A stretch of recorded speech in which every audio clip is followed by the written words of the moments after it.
Pues muy buenas tardes a todos, todas y todes a este simposio titulado Filosofía y Pueblos Originarios. Esta mesa titulada Filosofía de los Pueblos Originarios, y vamos a tener el honor de presentar 4 ponencias. Por lo tanto, vamos a tener el orden de 20 minutos para cada presentación, y vamos a iniciar con Raimundo Rosales con su presentación Comienzo, esplendor y fin de la Mexicayotl a partir de un punto de vista filosófico. Adelante, Raimundo. Gracias. Soy maestro en filosofía. Mis tesis de licenciatura y maestría rondan el pensar de Martin Heidegger y Federico Nietzsche. He escrito algunos textos sobre la historia de los mexicas. Uno se llama Aportes a la filosofía de los aztecas II, origen y misterio de la mexicanidad. De este texto todavía no lo hemos publicado, pero vamos a intentar hacer un resumen. Digamos, es una investigación de ya varios años, y pues nos sumamos a todo este trabajo que la Asociación Filosófica de México, que le agradecemos mucho por estos eventos, y a la UNAM también. Entonces, sin más, espero que no se escuche pretencioso el título, porque, como les decía, es un resumen meramente. Entonces, voy a ser demasiado puntual, no vamos a poner demasiado contexto, entonces ojalá se pueda reunir lo que intentamos decir. Normalmente nosotros, cuando escuchamos el asunto de la conquista de México, pues solemos decir que fueron los españoles, ¿verdad? Últimamente el doctor Navarrete, por ejemplo, o el doctor Salmerón han insistido en que no fueron los españoles, sino más bien fueron los pueblos sujetados de los mexicas quienes acabaron con los mexicas. Digamos, esa tesis ya se ha pronunciado en este texto de Diego Durán. Aquí nuestro pensar se circunscribe en un pensar poético, es decir, no solo atendemos a la voz de los hombres, a la historia de los hombres, sino también a la palabra de los dioses. Entonces, aquí en este libro de Diego Durán, ya se dice cómo los mexicas iban a acabar y cómo iban a llegar gente extraña. Ya para ir al asunto, nada más quisiera preguntar si sí me escucho bien. ¿Sí? Ah, ok. Sí, perfecto, sin problemas. Gracias. Entonces vamos a comenzar desde que los mexicas salen de Aztlán.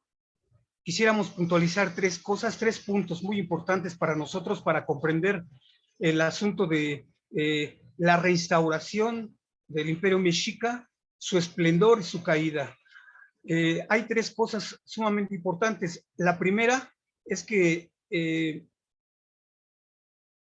Huitzilopochtli, cuando sale de Aztlán, le da a los mexicas tenochcas su doctrina. Está en este libro de Cristóbal del Castillo.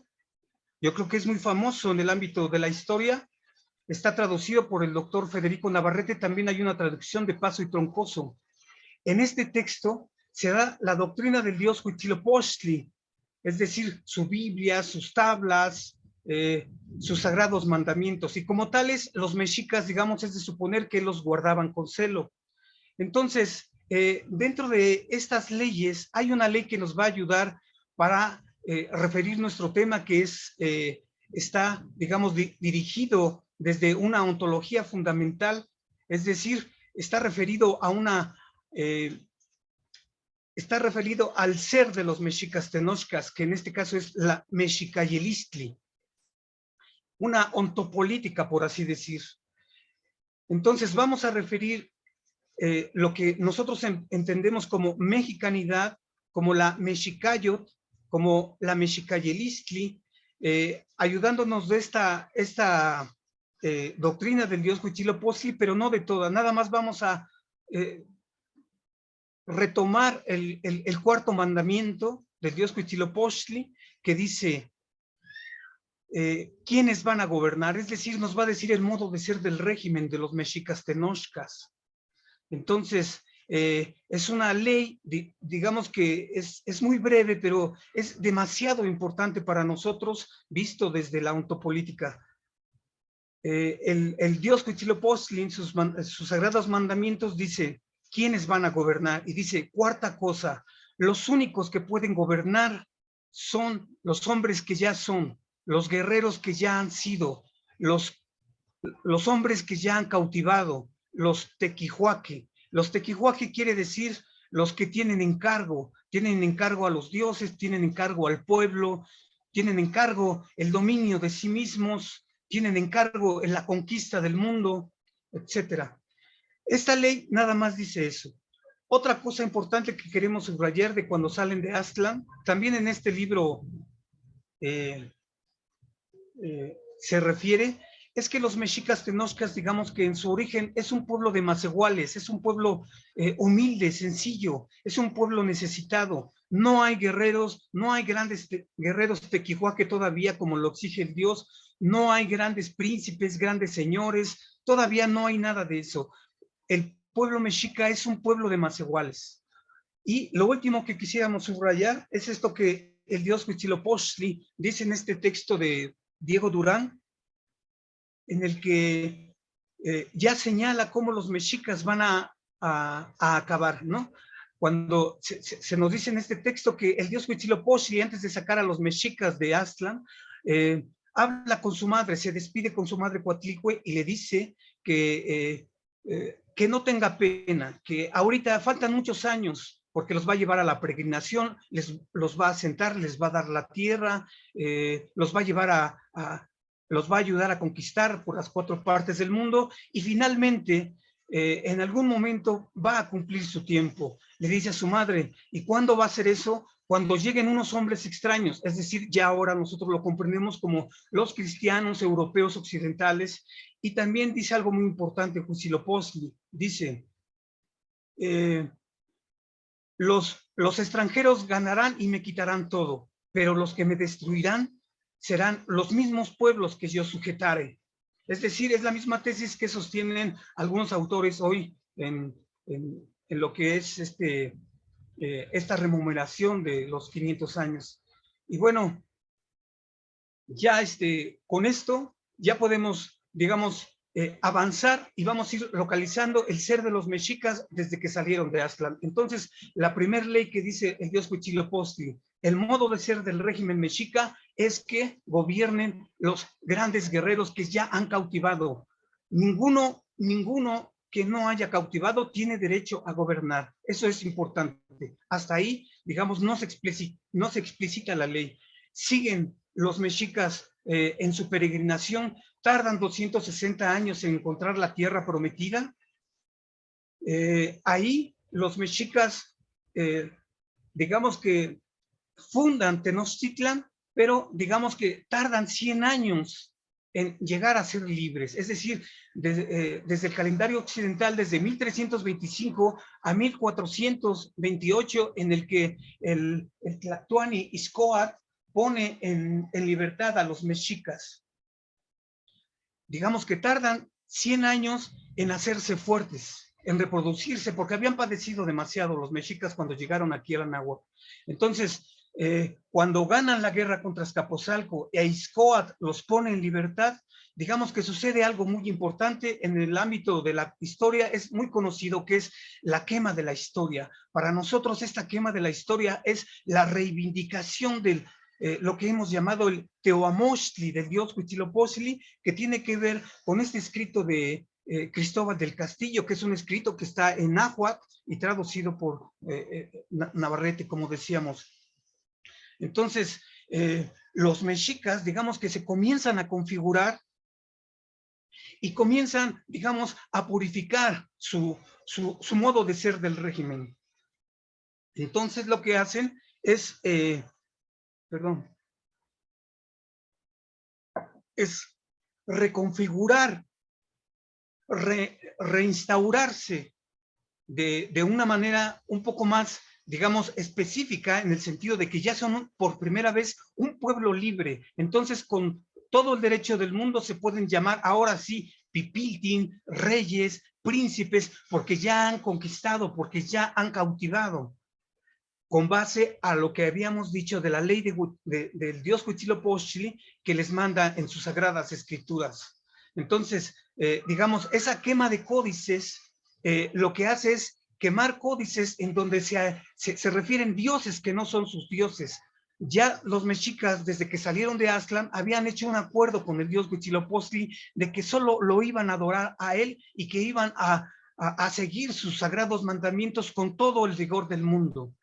Aquí apenas comienzan a configurarse, como decíamos, y digamos que hay un acuerdo preliminar todavía con Texcoco y con Tlacopan para hacer esto que les llaman la Escantlatoloyan, ¿no? La triple alianza. Ahí comienzan a ascender con Izcoa, se comienzan a configurar, y no es sino hasta ya con Motecuzoma y Juicamina, este es, digamos, como nuestro esquema de comprender el ser de los mexicas, ¿sí? Aquí con Izcoatl es la reinstauración del pueblo con base en el Teoamostli del dios Huitzilopochtli.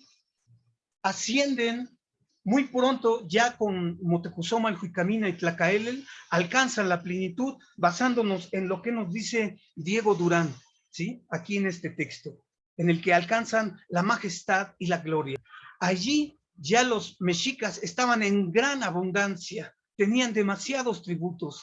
¿Cómo es que habían llegado a alcanzar, digamos, mayúsculo esplendor? Pues con base en estas leyes del dios Huitzilopochtli, que hemos subrayado la cuarta ley, el modo de ser del régimen, ¿no? En donde los hombres de mando son los hombres que ya han cautivado. Hasta ahí, digamos, es algo todavía no muy explícito. Esto se nos va a hacer más explícito con lo que vamos a decir a continuación, y que solo viene en este texto, que es parte de lo que los historiadores, o Barlow más bien, le ha llamado la Crónica X. En este texto es el único en donde se nos dice lo que es la verdadera mexicanidad, digamos, con algo demasiado explícito, como no se dice en ningún otro texto de lo que es la Crónica X. Entonces, lo que se dice aquí, ya cuando alcanza la plenitud, el esplendor, sucede que como están en abundancia, Tlacaelel comienza ya no a decir quién va a mandar en el gobierno, más bien lo va a explicitar y va a decir, bueno, todos estos hombres que ya han cautivado y que están en el gobierno, se les van a dar preseas por sus grandes hechos, por sus grandes hazañas. Entonces, no solo dice eso, sino también dice a quienes no se le van a dar, y ahí es donde comienza lo que nosotros hemos llamado el ser del mexica, ¿no? La mexicayelistli, que es el temple sagrado del valor y la guerra. Ahorita lo vamos a decir bien más como lo subraya Tlacaelel, ¿no? Él dice, se les van a dar preseas a todos por sus grandes hechos, pero también como el dios Huitzilopochtli lo había ordenado con gran rigor, aquí es donde se lleva con todo el rigor del mundo. Se dice, Tlacaelel, bueno, todos aquellos hijos de nobles, todos aquellos hijos de grandes señores, todos aquellos hijos de Tlatoque que no han cautivado, es decir, que son cobardes, esos hombres no van a tener las preseas, las grandes preseas, los grandes regalos, pero tampoco, digamos, bueno, no tampoco, sino que no solo no se les van a dar las preseas a los hijos de grandes señores cobardes, sino que se les va a alejar del círculo de la nobleza y de los hombres de mando. O sea, con todo el rigor del mundo, Tlacaelel dice, no a todos los cobardes. Digamos que el ser de los mexicas aquí se comienza, digamos, a descubrir. Comienza con Izcoatl cuando, digamos, hay una diferencia entre los pipiltin y la gente del pueblo, ¿no?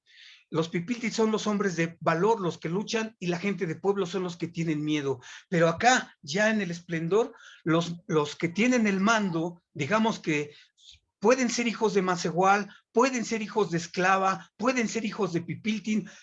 Digamos que no hay, digamos, menoscabo en aceptar a estas personas, porque para los mexicas de la plenitud no hay, digamos, un reconocimiento al ser del hombre por ascendencia. No importa que vengas de gran rey, si eres un cobarde, te vas para el pueblo y actúas conforme son los macehuales. Entonces, digamos que Tlacaelel, al ver esto, al ver que hay cobardes en el círculo de la nobleza, dice que se salgan, que se vayan. Y no solo eso, también nos dice aquí en el libro de Diego Durán que todos los hijos de las esclavas que son con mexicanos, ellos también tienen derecho a recibir sus haciendas, a tener el mando. También puedes llegar a ser grandes tequihuaque, como lo llegó a ser Izcóatl en su tiempo. Recordemos que él fue hijo de una esclava y que eso no impidió para nada que él pudiera llegar a ser Tlactuani. Entonces, digamos que ya ahora que vemos que solo se reconocen a los hombres de gran valor, a estos hombres tequihuaque, y que se hacen a un lado, aunque sean hijos de los reyes, aunque sean hijos de grandes señores, si son cobardes, se van al pueblo, y si son hijos de macehuales, si son hijos de esclavas, pues se vienen acá al mando y ellos van a regir. Esto fue lo que los mantuvo aquí. El esplendor para nosotros es con Motecuzoma el Juicamina, a Xayacat, Tizo y a Huizot. Hasta ahí es la plenitud divina. Pero sucede algo. Aquí ya pasamos al asunto del fin de la Mexicayot. Cuando se entroniza Motecuzoma Xocoyotzin, él, digamos que no le parece el modo de gobierno de los antiguos, bueno, anteriores Tlactuanis, ¿sí? Motecuzoma le pasa al gobierno, hay un cambio de gobierno con Axayacat, y Axayacat hay un cambio con Tizo y después con Ahuizot, pero no sucede así con Motecuzoma Xocoyotzin. Aquí no hay un cambio de gobierno, sino hay un cambio de régimen, es decir, se cambia desde las entrañas mismas del pueblo del sol el modo de ser, porque ya no se reconoce a la persona por su modo de ser, que en este caso es el valor y la guerra. Para Motecuzoma, lo más importante es que nazcas de señor noble, cosa que aquí se condenaba enérgicamente. No se aceptaba los hijos por ascendencia, o los grandes guerreros, o los grandes señores. Y aquí sí con Motecuzoma. Motecuzoma dice, no me parece, o sea, vamos a leer un poquito de este texto de Alvarado Tezosomoc, nada más un renglón. El dios Huitzilopochtli en su ley cuarta dice, solo gobernarán los que son tequihuaque. Y Motecuzoma dice, y no porque sea tequihua, siendo miserable Macehual, o sea que tiene ascendencia de Macehual, valga y aventaje a los principales señores mexicanos e hijos de reyes. Es decir, Motecuzoma rompe con la ley cuarta del dios Huitzilopochtli, rompe con las leyes que había puesto Tlacaelel, el de que solo se reconociera a los hombres por su gran valor. ¿Qué importa de dónde venga? No importa la ascendencia. A eso no le parece Motecuzoma, y dice, cuando se entroniza, esa fue su primer determinación. Manda llamar al Cihuacóatl. En este texto es donde se alcanza a ver, solo en este y en el escrito Tobar, que también son parte de la Crónica X, lo manda a traer y le dice, no quiero que en el mando estén gente que tenga que ver con macehuales ni con hijos de esclavas. Quiero sangre muy limpia. Quiero solo hijos de nobles. Entonces se ve muy claro cómo Motecuzoma, digamos, parte de un prejuicio, y esto es precisamente lo que nos enseña la fenomenología, descubrir los prejuicios por los cuales a veces estamos, digamos, determinados o dominados más bien. Entonces Motecuzoma, como todos sabemos, era un tirano y un soberbio. Cuando entra, quita a todos del mando, todos aquellos que tengan que ver con hijos de esclavas y más iguales. los quita y pone en su lugar hombres que son hijos, según él, de sangre muy limpia. Esto tiene terribles consecuencias para el modo de ser del régimen, pero digamos un poco más adelante ya se nota, ¿no? Comienzan a perder las guerras. Nezahualpil es el primero que le dice, vas a perder las guerras, y comienzan los Tetzahuil. Los Tetzahuil, digamos que le comienzan a decir a Moctezuma que ya todo va a acabar, y entonces digamos que el pueblo desde su interior se comienza a descomponer, y ya no solo los guerreros pierden las guerras, sino también los sacerdotes se duermen, los guardias se duermen, los macehuales están llenos de miedo, el Tlatoani es un tirano, pero estos Tetzahuil, a medida que van avanzando, hacen que Moctezuma, el hombre más soberbio del mundo, comprenda por fin, ya cuando vienen los extranjeros a estas tierras, que él no es nada, y se resuelve. Y entonces nuestra tesis, digamos aquí, que se tiene que entender, es que Moctezuma, el pueblo del sol, muere por sí mismo. Es decir, él nunca declara la guerra a los extranjeros ni a los pueblos sujetos. Muere por sí mismo, se deja morir. Él dice en el texto de nuestro gran maestro, uno de los textos más, digamos, maravillosos de la historia, y parece que con esto termino. No hizo más que esperarlos, no hizo más que resolverlo en su corazón, no hizo más que resignarse, dominó finalmente su corazón, se recomió en su interior, lo dejó en disposición de ver y admirar lo que habría de suceder, y así Moctezuma le debe su esplendor a los anteriores señores, y Moctezuma y el pueblo del sol se muere por sí mismo, como se mete el sol en su crepúsculo, o como una flor se marchita por sí misma. Y yo creo que con eso. Pues muchas gracias, Raimundo. Los invitamos a que a través del Facebook, los que están en Facebook, nos escriban sus preguntas. También vamos a ir juntando aquí las preguntas, bueno, sobre todo las intervenciones de los que estamos en esta mesa, para que hacia el final de todas las presentaciones podamos realizar las preguntas. Muchas gracias, Raimundo, y sobre todo por el tiempo ajustado a los 20 minutos. Ahora vamos a dar paso con la presentación de René Correa Enríquez. Él va a presentar, el título de su ponencia es Imaginación creadora de los pueblos originarios del sureste mexicano. Adelante, si nos das una breve presentación, por favor. Propia, no, y luego la ponencia. Por favor, sí, gracias. Buenas tardes a todos. Pues bueno, mi nombre es René Correa Enríquez, soy estudiante del doctorado en estudios regionales de la Universidad Autónoma de Chiapas. También soy profesor de tiempo completo de la Universidad de Ciencias y Artes de Chiapas, de gestión y promoción de las CES. Sí, y lo que vengo a presentarles, trabajo Imaginación creadora de los pueblos originarios del sureste mexicano, es una parte de mi tesis doctoral que tiene que ver con la cultura regional de Chiapas y esta cuestión del arte en los pueblos originarios. Entonces, no sé si pueda compartir pantalla para... Sí, ahorita te está den la... Ya, ahora ya puedes. Gracias. Para hacer tengo una presentación con diapositivas, ahí se alcanza a ver, ¿verdad? Ya, justo ahora ya lo podemos ver. Sí, se verá. Gracias, muy amable. Bueno, pues inicio. Se me está dificultando presentar ya, perdón. El cuestionamiento que dirige el presente trabajo es el siguiente. ¿Los pueblos originarios se expresan con arte o solo con artesanías? Para iniciar a dar respuesta a este interrogante, quisiera mencionar que la errónea apreciación de la creación de objetos estéticos simbólicos, como he decidido llamar a lo que comúnmente consideraríamos como obras de arte, desde la visión occidental, ha situado la creación estética de los pueblos originarios en el lugar de las artesanías o arte popular, negándoles así a los otziles y celtales de Chiapas, por ejemplo, la posibilidad de expresarse a través de la creación estética plástica, cometiendo de esta manera lo que Enrique Dussel consideraría como esteticidio en estos pueblos.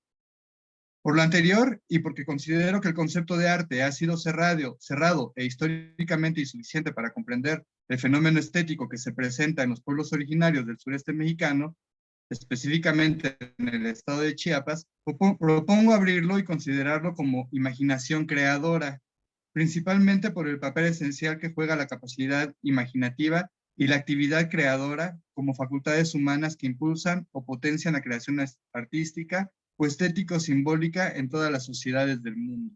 Sí, esta propuesta surge a partir de la revisión de varias conceptualizaciones desde la visión occidental, desde la lógica occidental de lo que es el arte.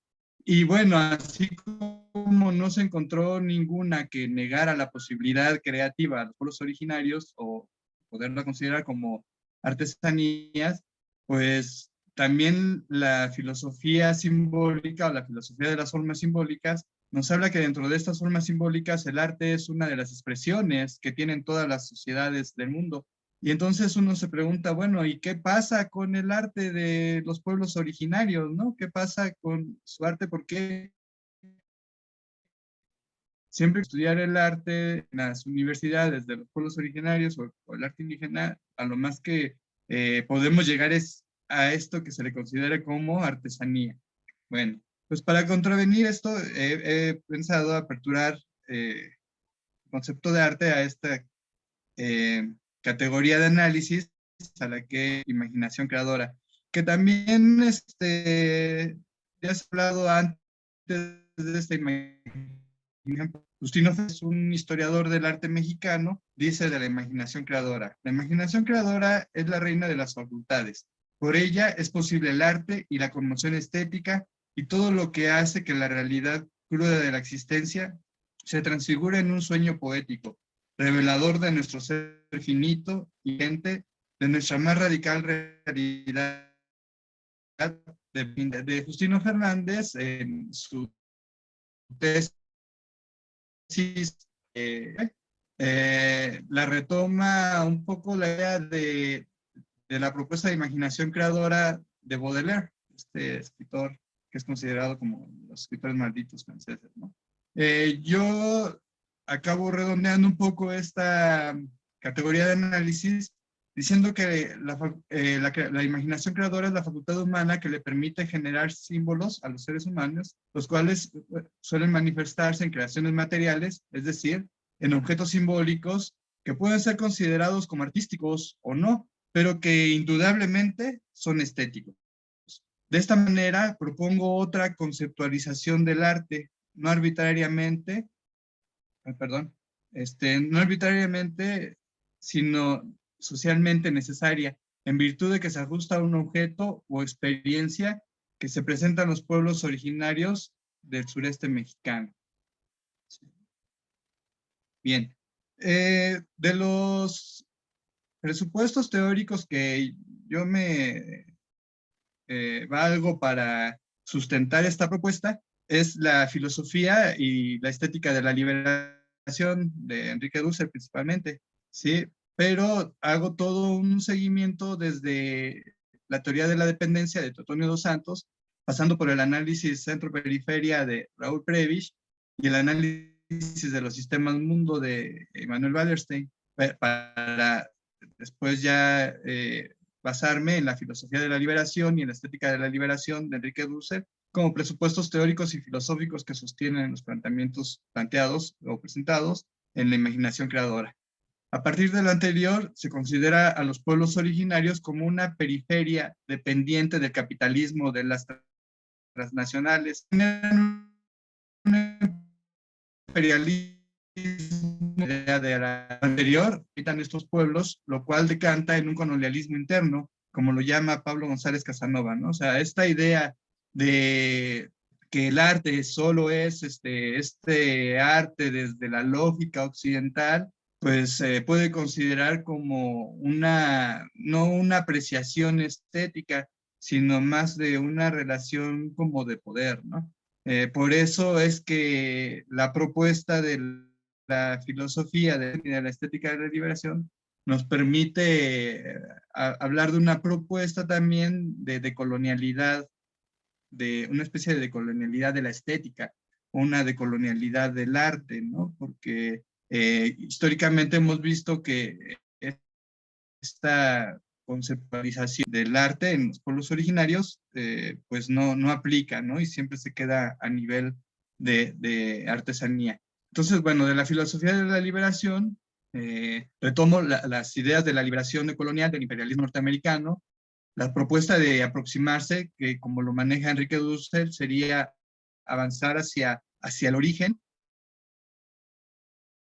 La propuesta de función, que es ponerse en el lugar de otro, ¿sí? A partir de entender su contextualización, su contexto, su territorio, y la interpretación, ¿no? Principio que está relacionada con el horizonte de sentido que menciona Hans-Georg Gadamer en Verdad y Método. Pues bien, la filosofía de la liberación pretende cumplir la hipótesis siguiente, ¿no?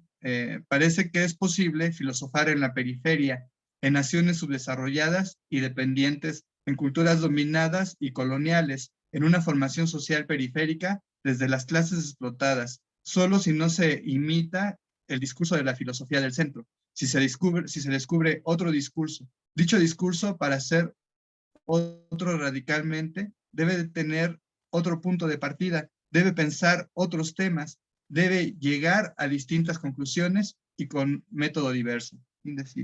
Entonces, esta idea o esta categoría de la imaginación creadora, como una propuesta que pretende enriquecer las teorías de la decolonialidad, pues sí, no pretende hacer tabula rasa de lo que se ha considerado históricamente como arte, sino más bien abrir ese concepto e incluir las propuestas teóricas, la creación de objetos estéticos simbólicos, como he llamado a estos objetos, a partir del contenido simbólico y de la filosofía de las formas simbólicas, para que también esta creación de los pueblos originarios, que los dota de identidad, que es una expresión de su espíritu y que es una expresión completamente estética, pues pueda ser reconocida como eso y no como un objeto de mercancía que se produce en serie y que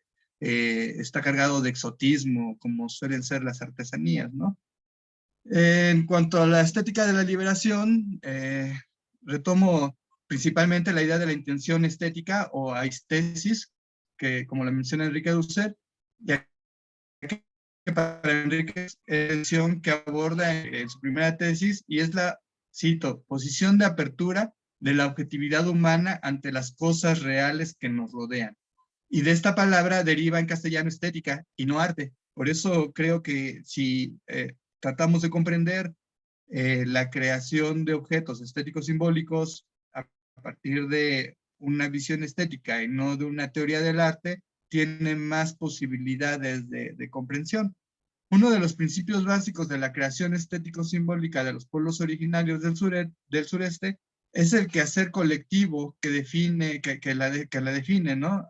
Define esta diferencia estética del sistema vigente de dominación, de la estética de la periferia, ¿sí? De la estética de los dominados o de los excluidos. La imaginación creadora de la cultura regional chiapaneca o de los pueblos originarios del sureste mexicano se presenta como un ejercicio comunitario y cultural primordialmente, y no como la creación del genio individual de un artista o como esta creación personal de la lógica occidental, ¿no? Que se maneja desde la lógica occidental.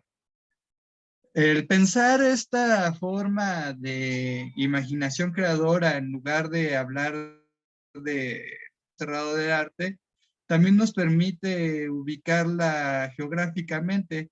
En el caso de Chiapas en específico, que es donde yo centro esta investigación, me permite circunscribirlo en una región simbólica que también puede ser considerada una región estética o hasta una región de la imaginación creadora.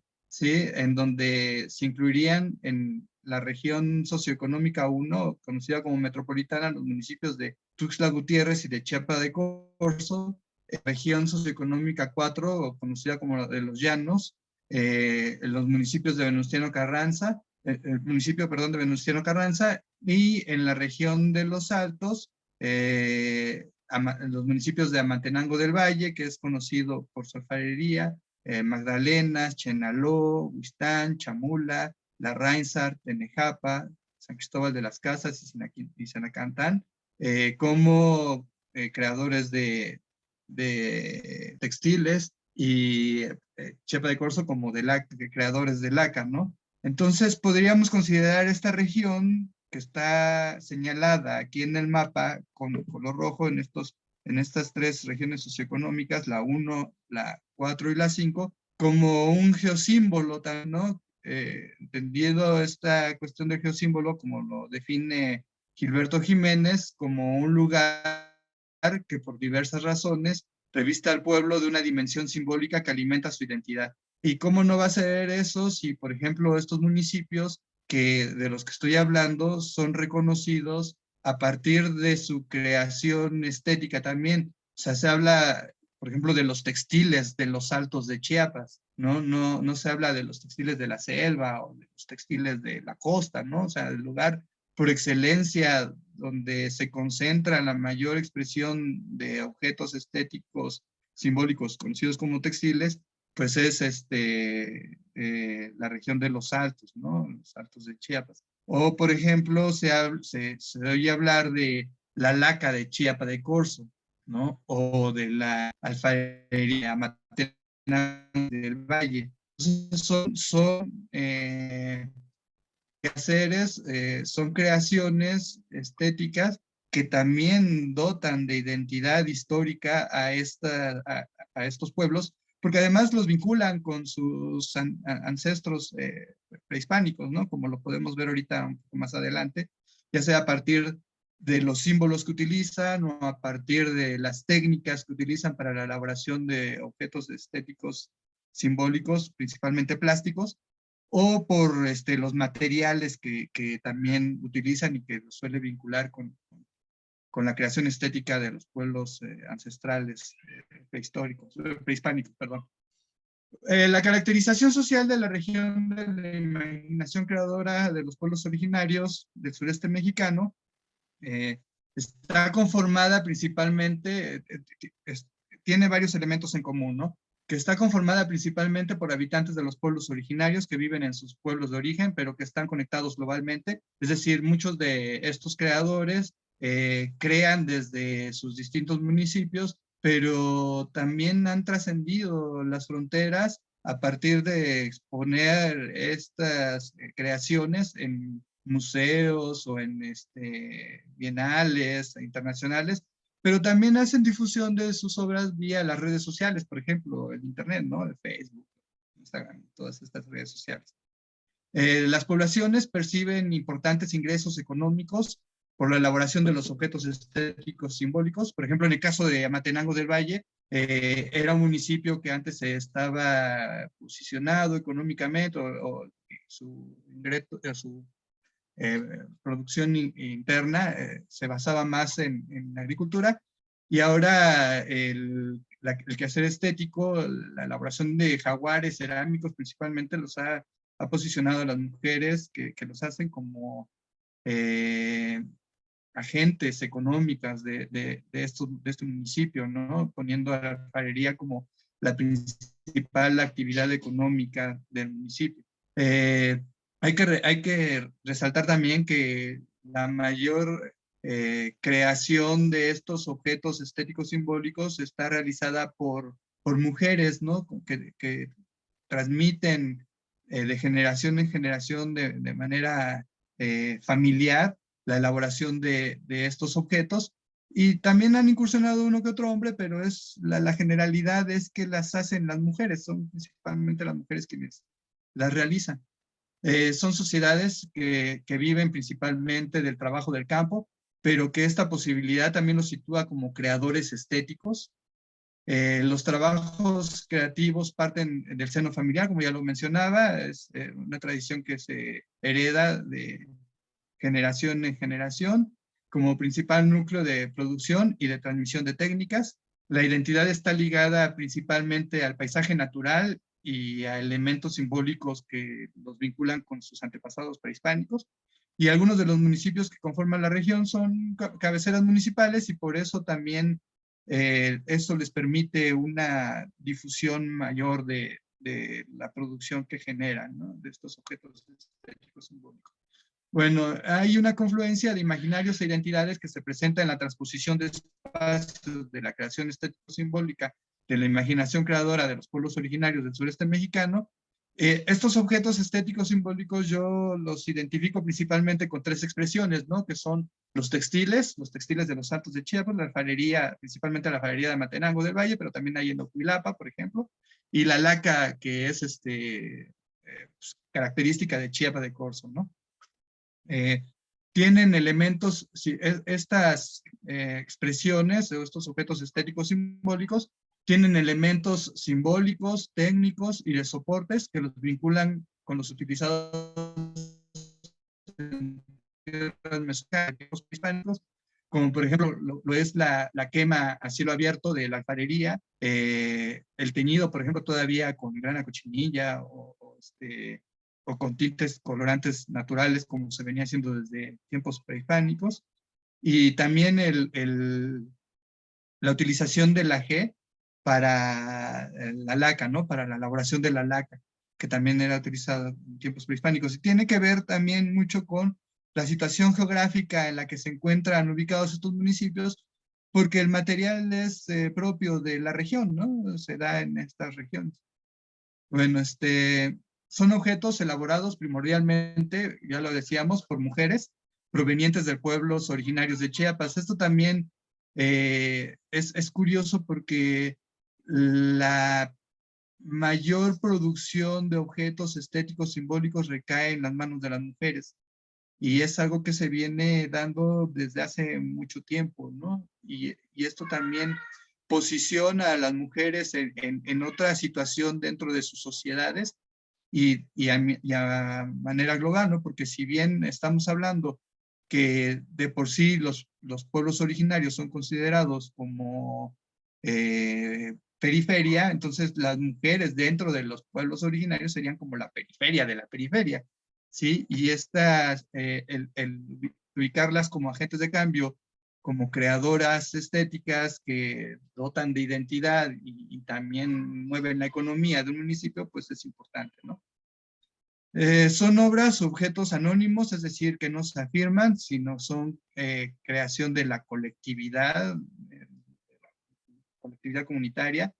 A veces sí se reconoce la maestría de alguna mujer textilera o alfarera, pero más por el trazo de sus obras que son como las firmas que las definen, que por una firma autógrafa, ¿no?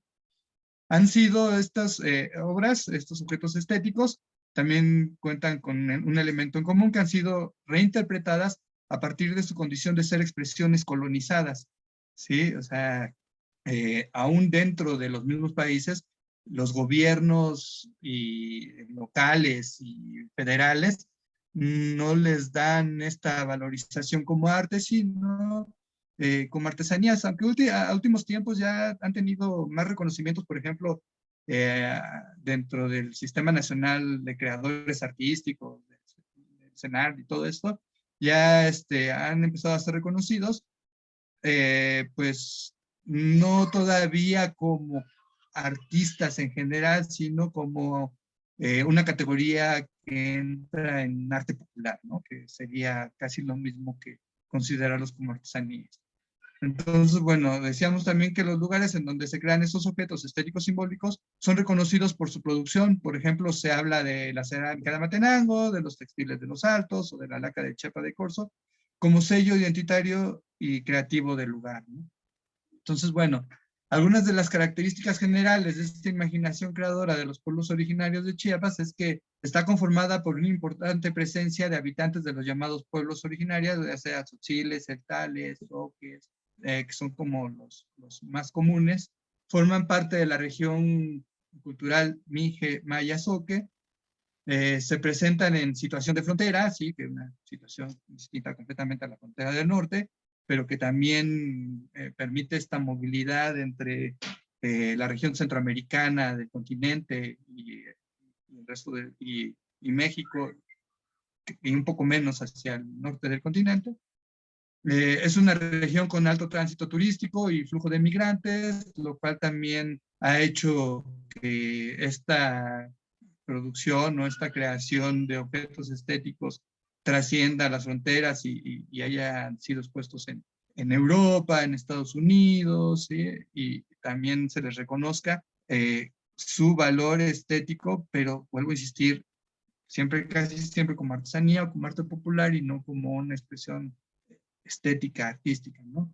También presenta una recurrencia en la representación de la exuberancia natural de la región, en su expresión simbólica, ¿no? Flores, fauna, que es característica de aquí, del estado, principalmente de Chiapas, ¿no?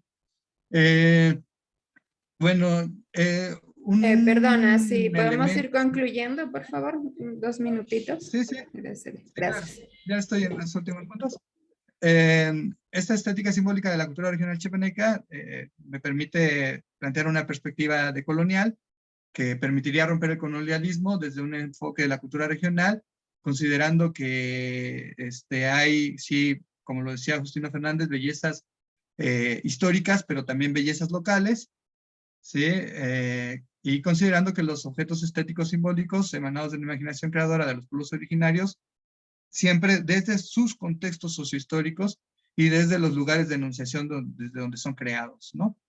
Entonces, nada más, me adelanto esto, ya decía que los textiles, algunas de las exponentes son, por ejemplo, Celerina Ruiz Núñez, tejedora de San Andrés La Raiza, Juana Gómez Ramírez, alfarera de Matenango, María Marta Vargas Molina, creadora del maquio del ACA de Chiapa de Corzo. Y este es un esquema que un poco sintetiza la intención de este trabajo, ¿sí? Ver la imaginación creadora de los pueblos originarios desde 3 puntos de vista: lo cultural, desde la propuesta de Cassirer de la filosofía de las formas simbólicas; lo regional desde la propuesta de Gilberto Jiménez, de Bordiú de Canclini; y lo chiapaneco desde Jiménez, Fernández y González, ¿no?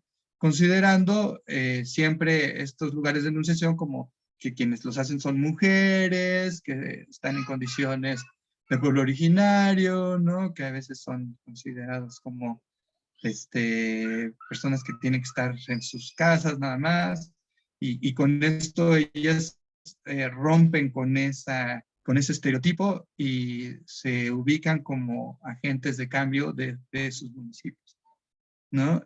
Bueno, el aporte principal de todo este trabajo consiste en proponer que los estudios acerca del arte y la cultura en México se realicen desde un enfoque regional y con perspectiva decolonial que nos permita concentrarnos en la creación y consumo de objetos estéticos simbólicos que realizan los grupos minoritarios de la entidad, como los habitantes de los pueblos originarios o las mujeres de esas sociedades, las cuales han intentado ser borradas, acalladas o invisibilizadas por el esteticidio histórico efectuado por la cultura hegemónica de los países colonizadores durante los siglos anteriores, y que se perpetúa a través de la colonialidad del poder, el saber y el ser, pero en específico desde la colonialidad del crear y el expresar, replicada al interior de los países que ahora somos independientes, ¿no? Entre comillas.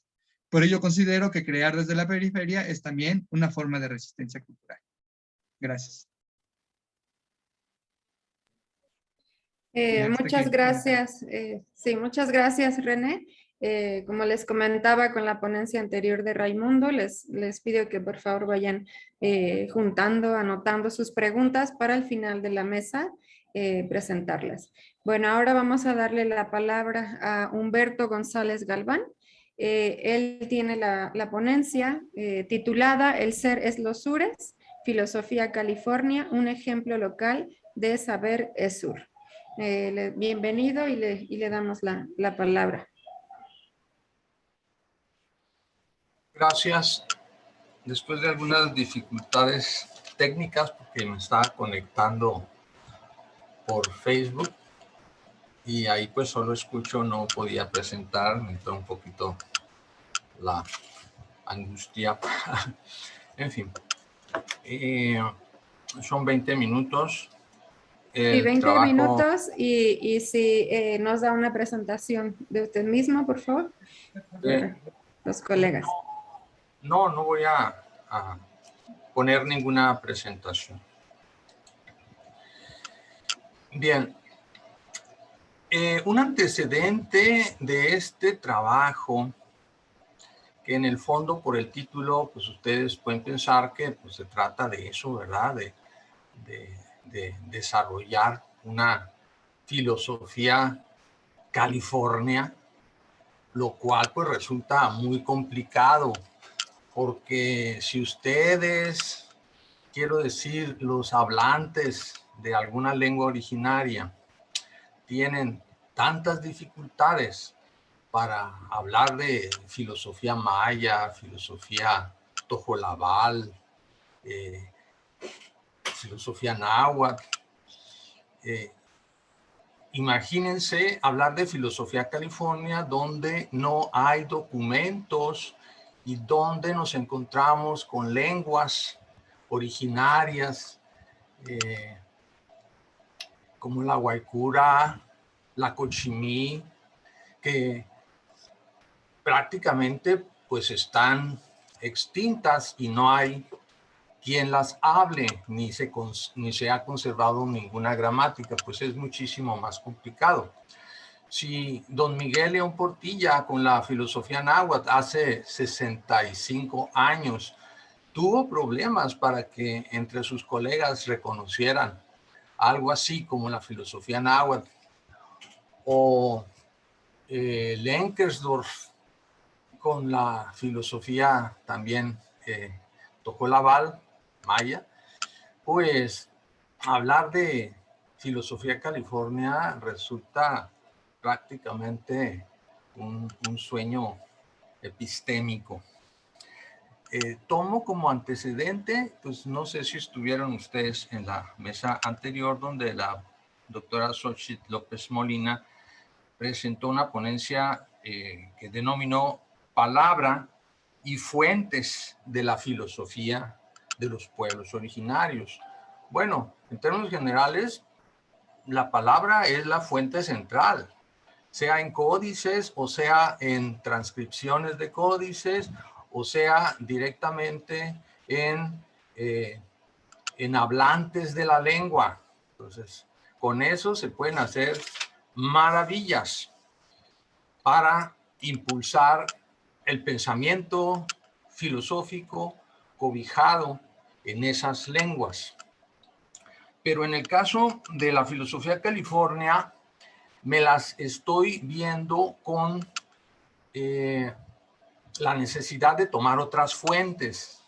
Y por distintas razones que no viene al caso aquí comentar, he estado considerando como fuente, como documento central para la construcción de una filosofía de California a las pinturas rupestres. Entonces ahí ya estoy, por eso me gustó la ponencia de la doctora Xochitl, porque entre otras cosas ella dijo que no había que tomar a lo escrito como la única fuente de racionalidad. Y ahora que acabo de escuchar a René Correa, donde habla de conocimientos ubicados y bueno, claro, él sí tiene hablantes de maya, por supuesto, que son un apoyo central en su quehacer, pero pues el hecho de que hable de textiles, alfarería y lacas como documentos también interpretables para abrir diálogos estrictamente filosóficos, estrictamente estéticos, por ejemplo, y no solamente en términos de una minoría de edad artesanal con respecto a lo bello. Bueno, pues yo estoy así muy entusiasmado por ver que de muy distintos lugares y con estudios diversos y con problemáticas también muy diversas, pues estamos empezando a coincidir en algunos planteamientos epistemológicos, por lo menos, generales. Entonces, empecé por señalar que un antecedente de este trabajo, que llamé en su momento Filosofía California y Pueblos Originarios, lo presenté hace 2 años, en el 2019, ahí en la UNAM, en el 5º Congreso Iberoamericano de Filosofía. Pero desde aquel momento me quedaba claro, y así lo quise hacer ver cuando comuniqué mi trabajo, que lo que proseguía para seguir dando pasos hacia una filosofía California era caminar las pinturas rupestres, vivirlas, entonarse uno con ellas a la manera nómada de los pueblos entre los cuales se crearon esas pinturas rupestres. Y confieso que en estos 2 años no he cumplido ese objetivo por también diversas razones, entre otras, no la única, la pandemia que nos está golpeando, ¿verdad? Entre muchas otras razones, no he logrado ese contacto directo y prolongado. No se trata solo de ir, verlas y bajarse de la sierra y volver a casa. No, se trata de vivirlas en otro sentido. Acuérdense que también en la actualidad hay, y lo celebro, un redescubrimiento de la corporalidad en la filosofía. Entonces, tiene ese enlace lo que debo hacer con la filosofía del cuerpo. Pero bueno, el título pues es El ser es los sures. Filosofía California, un ejemplo local de saberes sur. Destaco solamente el plural. Sea cual sea la filosofía California, tiene que ser una filosofía de base ontológica 2. Enseguida voy a explicar lo que alcance, qué significa esto, ontología de base ontológica 2. Y desde una base ontológica 2, lo que prevalece es un pluralismo de horizontalidad hermenéutica. No cabría desde una base ontológica 2 desacreditar a lo artesanal como menos bello de lo artístico. Por ejemplo, dada esa horizontalidad hermenéutica. Bueno, entonces, como es un trabajo largo, lo que voy a hacer, porque lo estuve pensando varias estrategias para decirlo lo más claro,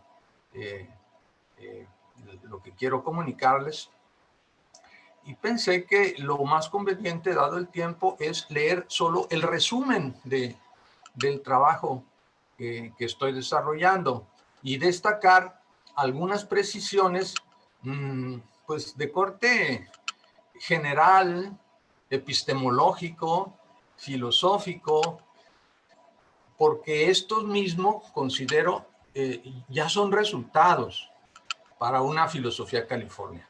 Es decir, la filosofía California no es algo a lo que se va a llegar, sino que incluye, además de un lugar de llegada, una manera de llegar a ese lugar. Y esa manera de llegar generalmente se llama método. De hecho, la palabra método proviene de camino y de caminar. Pero yo pienso, es mi particular punto de vista, que la palabra método tiene muy mala prensa.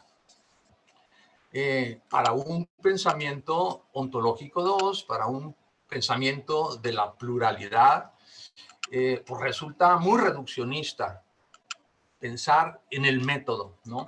Bueno, Gadamer, y lo mencionaron anteriormente, y eso también me da mucho gusto, mi mi tesis doctoral que hice en Sevilla, ¿no? Tuvo que ver con Gadamer directamente y con un poema muy particular, o sea que he ejercitado ya estas formas de relacionarme con el arte, en aquel caso con un poema, y ahora con las pinturas rupestres, pues tiene que darse también un vínculo hermenéutico muy especial, pero en el fondo no tan distinto como el que nos hace enfrentarnos a los poemas. Pero bueno, ese es otro tema que solo señalo ahí como surgido así al vuelo de lo que estoy diciendo y como un antecedente pues de mi trabajo hermenéutico.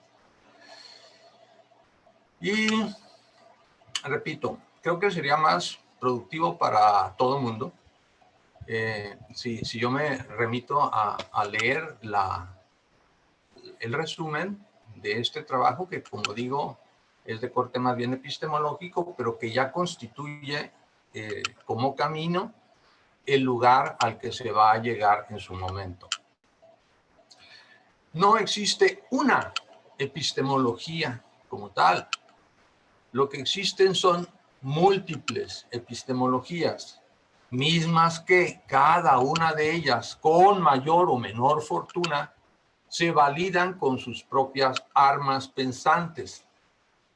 Hay un viejo maestro de la UNAM, ya hice hasta licenciaturas y maestrías,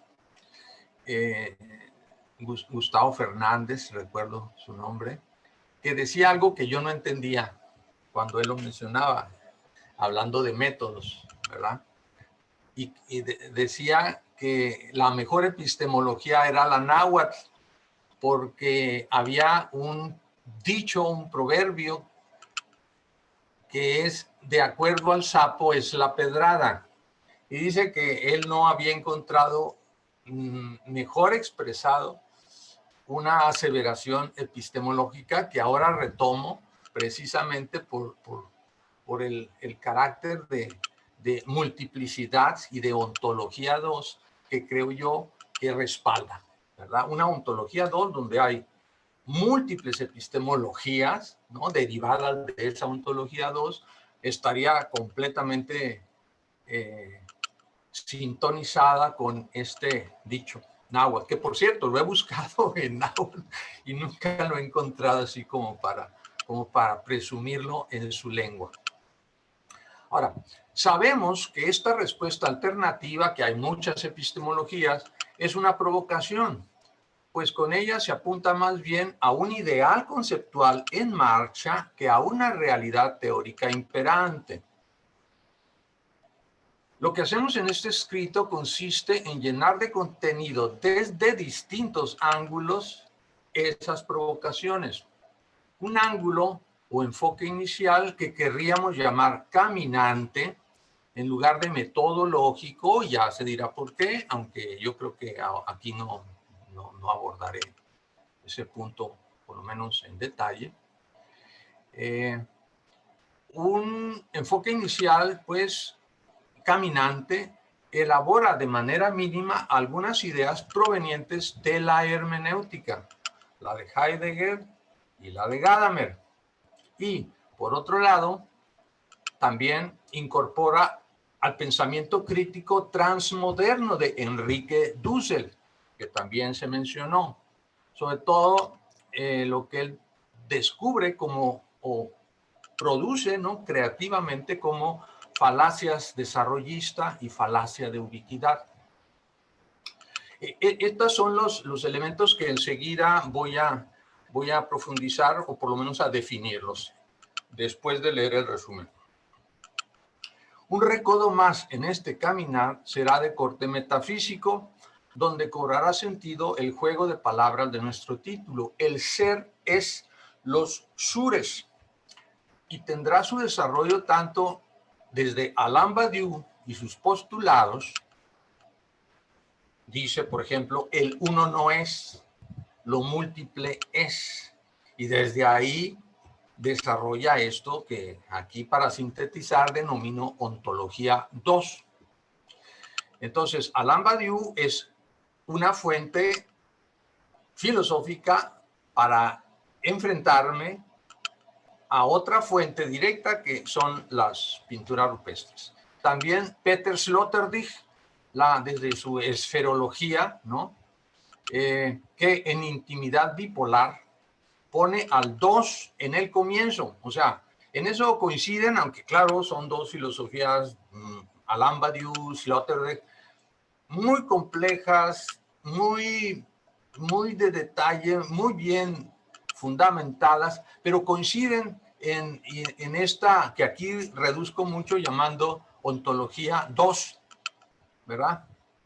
Bueno, otro antecedente y telón de fondo de estos últimos pensadores, o sea, de Badiou y de Sloterdijk, lo es para nosotros Boaventura de Sousa Santos y sus elaboraciones conceptuales acerca de las epistemologías del sur, también en plural. Acuérdense que su libro, bueno, uno de sus libros en el que empezó prácticamente todo esto se llama Una epistemología del sur, no la epistemología del sur. Entonces es muy cuidadoso eso. Ahí encontramos una epistemología del sur, lo cual quiere decir que hay más. Si somos capaces, tenemos el talento y la responsabilidad de desarrollarlas, esas otras epistemologías del sur. Más en específico, otro filósofo, historiador, esteta, que se llama Horst Bredekamp, me es muy útil. Él, a partir de el genial Avi Warburg, desarrolla una alternativa metodológica, otra, muy bien fundamentada filosóficamente, ¿no? Creo yo, para plantarse frente a las imágenes. Tiene Bredekamp, pues esto que se llama teoría del acto icónico, donde pues hace un juego malabar, pero muy bien hecho también, con la teoría de los actos de habla de la filosofía analítica de Peirce, etc. Entonces él habla del acto icónico. Y ese plantarse frente, o sea, en el acto icónico es lo que hace, ¿no? Plantarse frente a las imágenes como si estas imágenes fueran cosas vivas. Es lo importante. Fueran capaces de motivar esas imágenes de manera intrínseca resultados autorreflexivos que den lugar a acciones surgidas de dentro. Digamos, esa es la intencionalidad general de la teoría del acto icónico. Y si pensamos que de entrada las pinturas rupestres pues son imágenes, ¿no? Entonces es ese elemento pues metodológico el que también puede ser muy, muy útil para este enfrentamiento directo con las imágenes, ¿no? Disculpe la interrupción, nos quedan 2 minutos, por favor, para su conclusión. Por último, y con todos estos trastos o utensilios conceptuales en la mochila de viaje, ensayaremos a tientas de bastón dar algunos pasos por una región casi intransitada hasta hoy, de una filosofía empeñada en rescatar los saberes de los distintos pueblos originarios del mundo. En nuestro caso, el saber de los californios puesto de manifiesto en las pinturas rupestres enclavadas en la península de Baja California. De Baja California en general, ¿verdad? Aunque yo vivo en Baja California Sur, lo que desarrollo en este trabajo implica las 2 Californias mexicanas. Y con esto termino. Ya, como ven, solo el resumen y quería entrar a cada uno de las cosas que señalé. Por ejemplo, Heidegger y Gadamer, con lo que en hermenéutica se denomina doble anticipación hermenéutica, que es la anticipación del sentido, y que es doble porque por un lado se anticipa lo que sería el caso en el mejor de los casos, la perfección, y lo que sería el caso en el peor de los casos, que sería el fracaso. Y esa doble anticipación hermenéutica es el equivalente ontológico fuerte, ahí sí, fuerte, ontológico, de lo que en una epistemología convencional se llama hipótesis. Pero pues, las hipótesis solo están respaldadas en una teoría científica validada provisionalmente. En cambio, la doble anticipación hermenéutica está respaldada no por una teoría particular, sino está respaldada por el ser, que tampoco podría entrar ahorita en detalles de lo que en hermenéutica es el ser, que incluye a las cosas de las que se están hablando. Hace rato mencionaron, bueno, no hace rato, en una mesa, creo que de la mañana, ya estoy confundiendo luego los tiempos en esto. Pero, en fin, con esto cierro mi exposición de hoy. Muchas gracias. Pues muchas gracias, Humberto. Les reiteramos que vayan sumando sus preguntas. Para el final tendremos unos 10 minutos para que puedan responder los ponentes. Finalmente, le cedemos la palabra a José Ramón Espinosa, quien nos presentará su ponencia Saberes e Imaginarios de los Pueblos Náhuatl del Sur del Arzobispado de México, una resistencia permanente. Adelante, José Ramón. Sí, voy a pedir si me permiten compartir pantalla, de favor.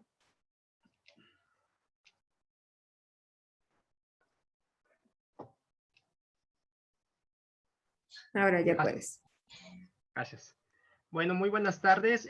Agradezco mucho a los coordinadores de este simposio de filosofía y pueblos originarios, precisamente al doctor Ambrosio Velasco, quien es coordinador de este simposio de filosofía. El tema que voy a presentar es Saberes Imaginarios de los Pueblos Nahuas del Sur del Arzobispado de México, una resistencia permanente.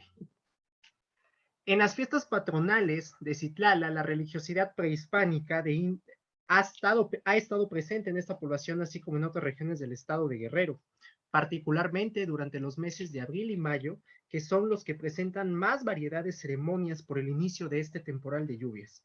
Los rituales primordialmente son de origen prehispánico, y estos ritos propiciatorios de lluvia son similares entre ellos. Suben a la cima de los cerros, bajan a profundas barrancas, se ingresan a cuevas, riegan con sangre de animales los manantiales, ofrendan en pozos, etc. Son estos ritos sagrados los que están vinculados y entrelazados con rituales católicos romanos. En todos los lugares sagrados indígenas, la ritualidad siempre está vinculada con este santo patrón, la cruz y una entidad prehispánica propia de estos rituales.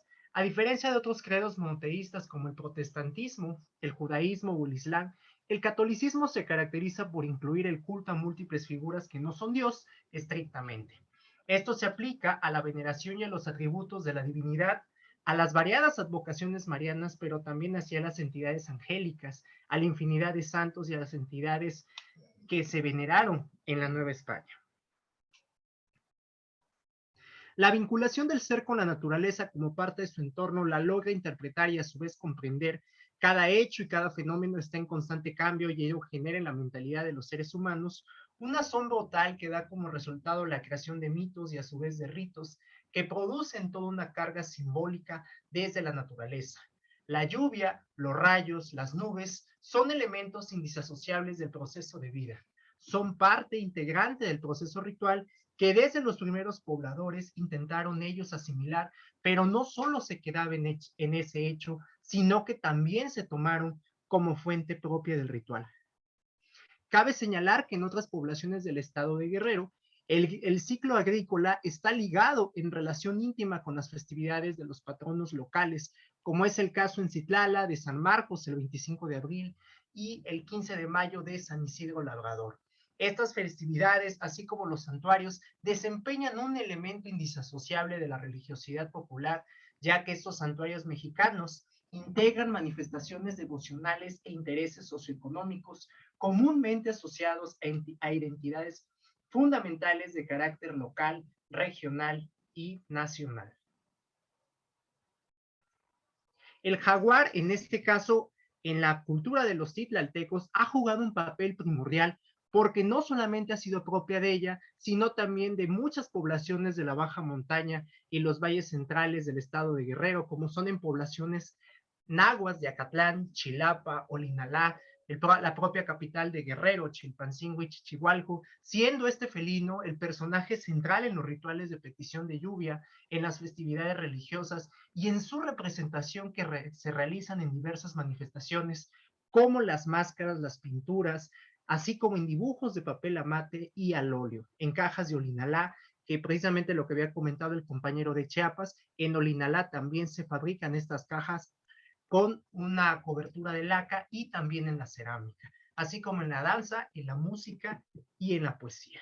He aquí una representación de uno de los rituales de petición de lluvia que se realiza en la población nahua de Acatlán y que en esta población, por ejemplo, participan desde muy pequeños para poder precisamente producir aunque sea la llovizna, ¿no? Y que esto ya se comenta, por ejemplo, en el texto de Visión de los Vencidos, y el propio doctor Miguel León Portilla hacía mucha alusión a estos ritos propiciatorios de lluvia. Esta es otra imagen también de toda esta producción artesanal que generan varias de las poblaciones nahuas de la baja montaña del estado de Guerrero.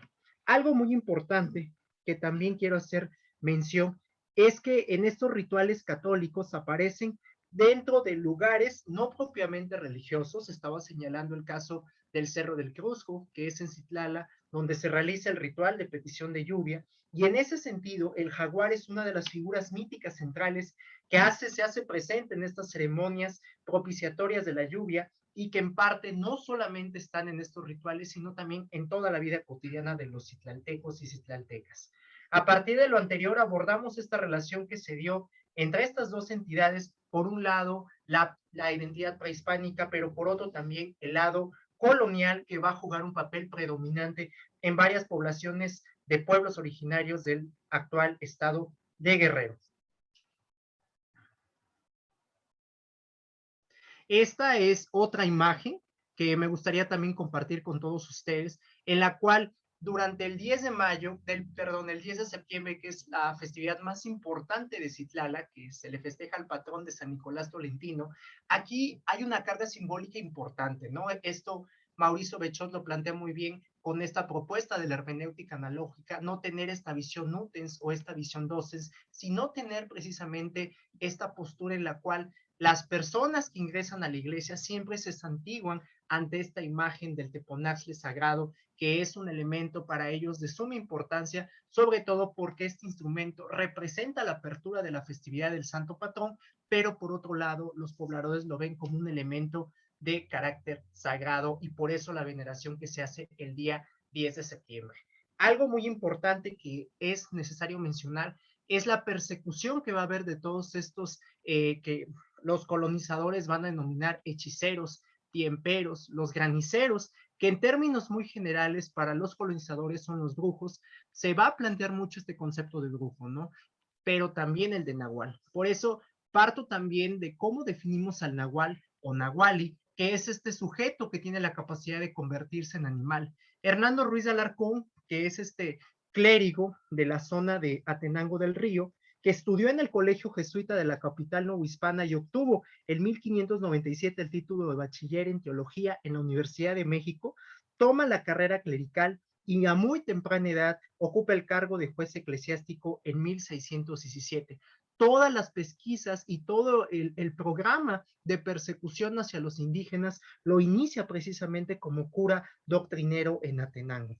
A partir de 1618, Hernando Ruiz de Alarcón se encarga de retomar de manera sistemática muchas informaciones sobre los encantos escritos en náhuatl, así también como muchos relatos y confesiones que compondrían el tratado de supersticiones e idolatrías que más adelante voy a comentar.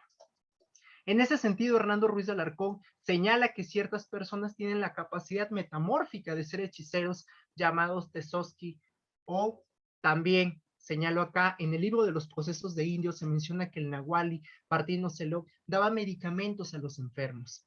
Hay que hacer notar que desde 1536 Ocelot fue denunciado por ser hechicero y además porque decían los propios denunciantes, él tenía la propiedad de poderse convertir tanto en león o en tigre.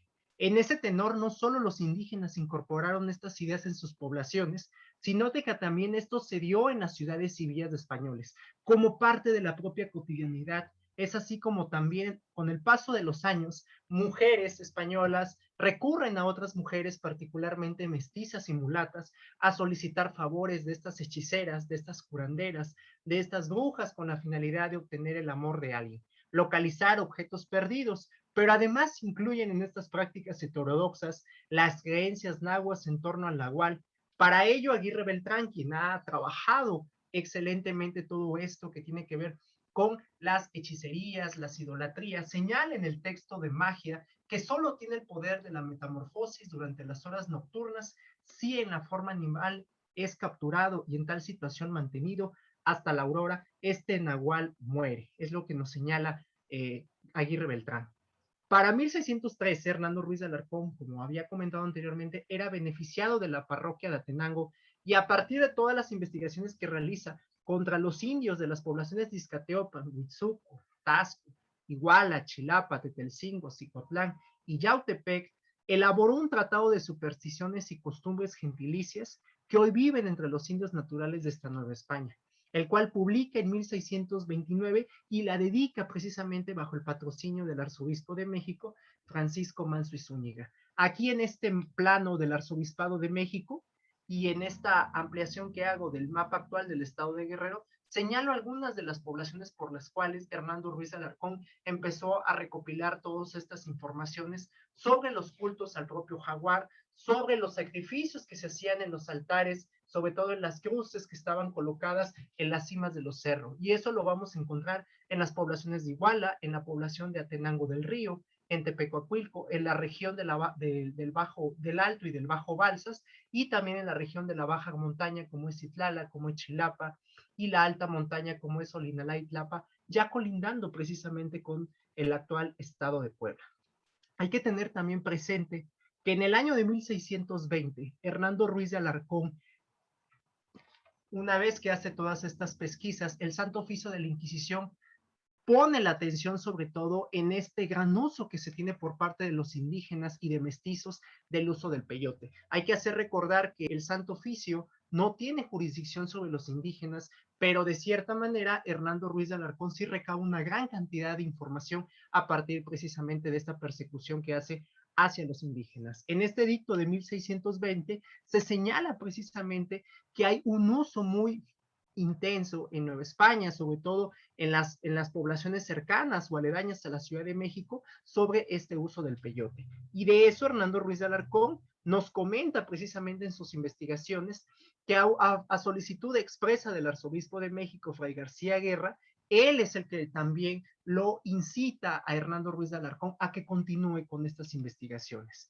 En ese sentido, Ruiz de Alarcón se le concedieron atribuciones jurídicas en materia de la aplicación de la justicia eclesiástica. Y cito precisamente parte de este texto de Ruiz de Alarcón del año de 1629, en donde se menciona que las costumbres gentilicias, así como las idolatrías, supersticiones y pactos tácitos y expresos que hoy permanecen y se van continuando y pasando de generación en generación entre los indios, tienen como comisión de ordinario para mejor acudir a ese cuidado y poner el remedio que pareciese más conveniente. Aquí, por ejemplo, comparto una de las imágenes de uno de los procesos de Hernando Ruiz de Alarcón, que precisamente sigue en el pueblo de Oapan, muy cercano precisamente a la región de Atenango del Río. Por lo tanto, señalo nuevamente toda esta persecución que se da en el arzobispado de México y que a pesar de que Hernando Ruiz de Alarcón realizó toda esa persecución, muchos de los elementos culturales y sobre todo de carácter histórico están presentes hoy en día en varias poblaciones nahuas del estado de Guerrero, como es el caso precisamente de Citlala. En esta analogía se hace patente que la llegada del cristianismo en Citlala, ya sea con el santo patrono de la población, San Nicolás Tolentino, que él además es un santo que llega gracias a la evangelización que realizan dos frailes agustinos que llegan el 5 de octubre precisamente del año 1533. Y a pesar de que estos dos evangelizadores realizan todo el proyecto de congregación en esta región de Citlala, pues muchos de los elementos rituales, como es precisamente la petición de lluvia, como es la bendición del maíz, hoy en día todavía se sigue practicando estos elementos de carácter cultural. Por eso es muy interesante señalar, y vuelvo a resaltar, estos rituales de petición de lluvia que pueden ser vistos desde la antropología, que pueden ser analizados desde la propia filosofía de la cultura, porque nos permiten conocer todos los elementos de la cosmovisión de estos pueblos nahuas, como ya lo había señalado anteriormente. Hay que hacer patente que no solo Hernando Ruiz de Alarcón se encarga de hacer todas estas pesquisas. Tenemos el caso de Pedro Sánchez de Aguilar y Gonzalo de Balsalobre, quienes también hacen toda una persecución sistemática de muchos elementos, tanto de la cosmovisión como de la práctica ritual. Por ejemplo, es la imagen de una causa criminal de idolatrías y supersticiones contra Pedro Agustín de Mendoza, indios del pueblo de San Juan de la doctrina de Sola, también del año de 1654.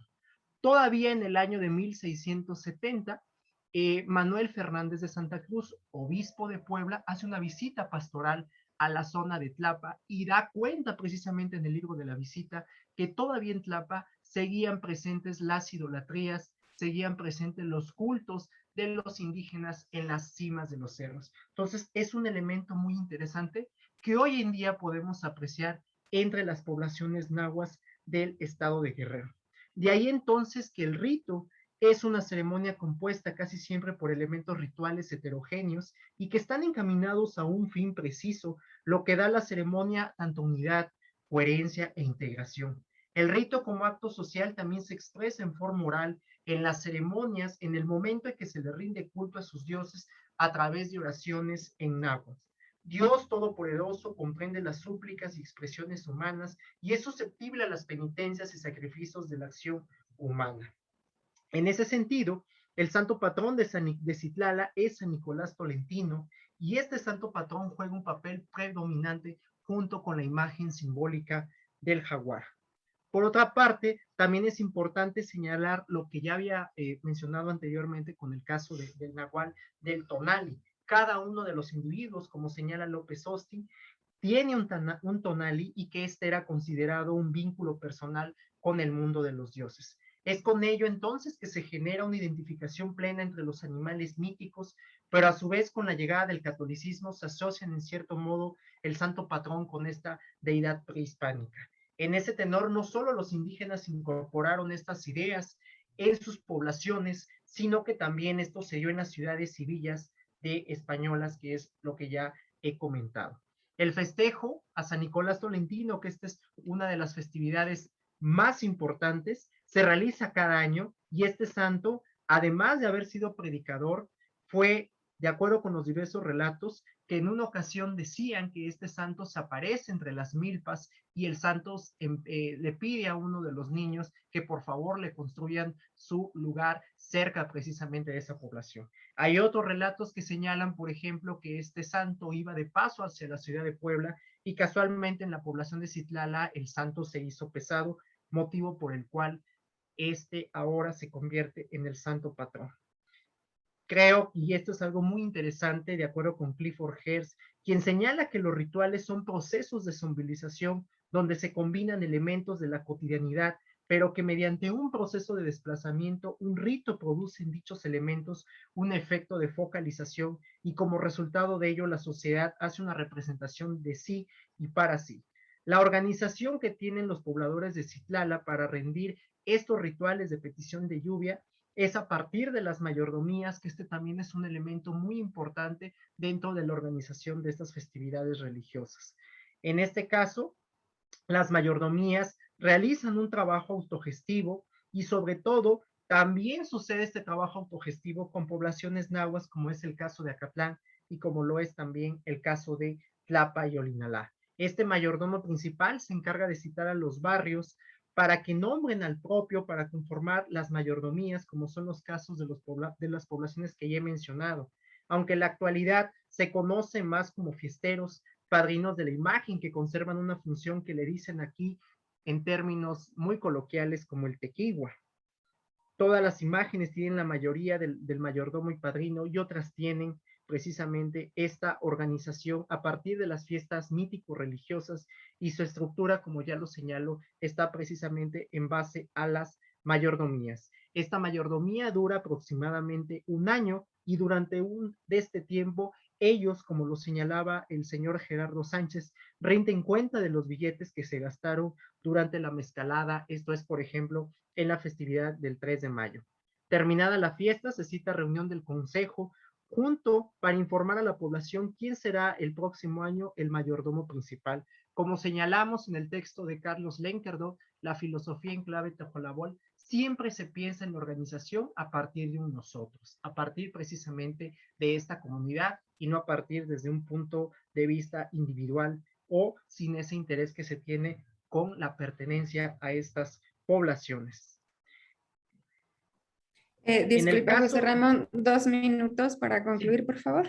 Ya para concluir, en el caso de las demás festividades religiosas que se realizan en la población de Citlala, siempre va a estar presente todo este conjunto de mayordomías, pero sobre todo la participación y el sentido de pertenencia que los pobladores de Citlala tienen con todas estas festividades religiosas. Creo que es un elemento muy importante que debe precisamente de seguirse estudiando, pero sobre todo de revalorizar, como lo comentaba ayer la doctora Xochitl, con esta conquista aparentemente no se da un proceso de civilización, sino un proceso de descivilización, porque se trastocan muchas de las unidades políticas y económicas de lo que se tenía precisamente en el México prehispánico.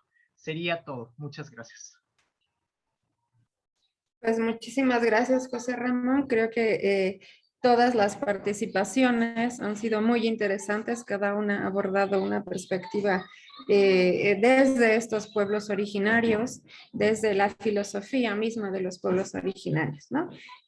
No sé si alguien quiera, alguno de los que está aquí presente en la sala quiera realizar alguna pregunta. También si a través del chat en Facebook hay alguna otra pregunta, bueno, la sumamos. ¿Alguno de los participantes?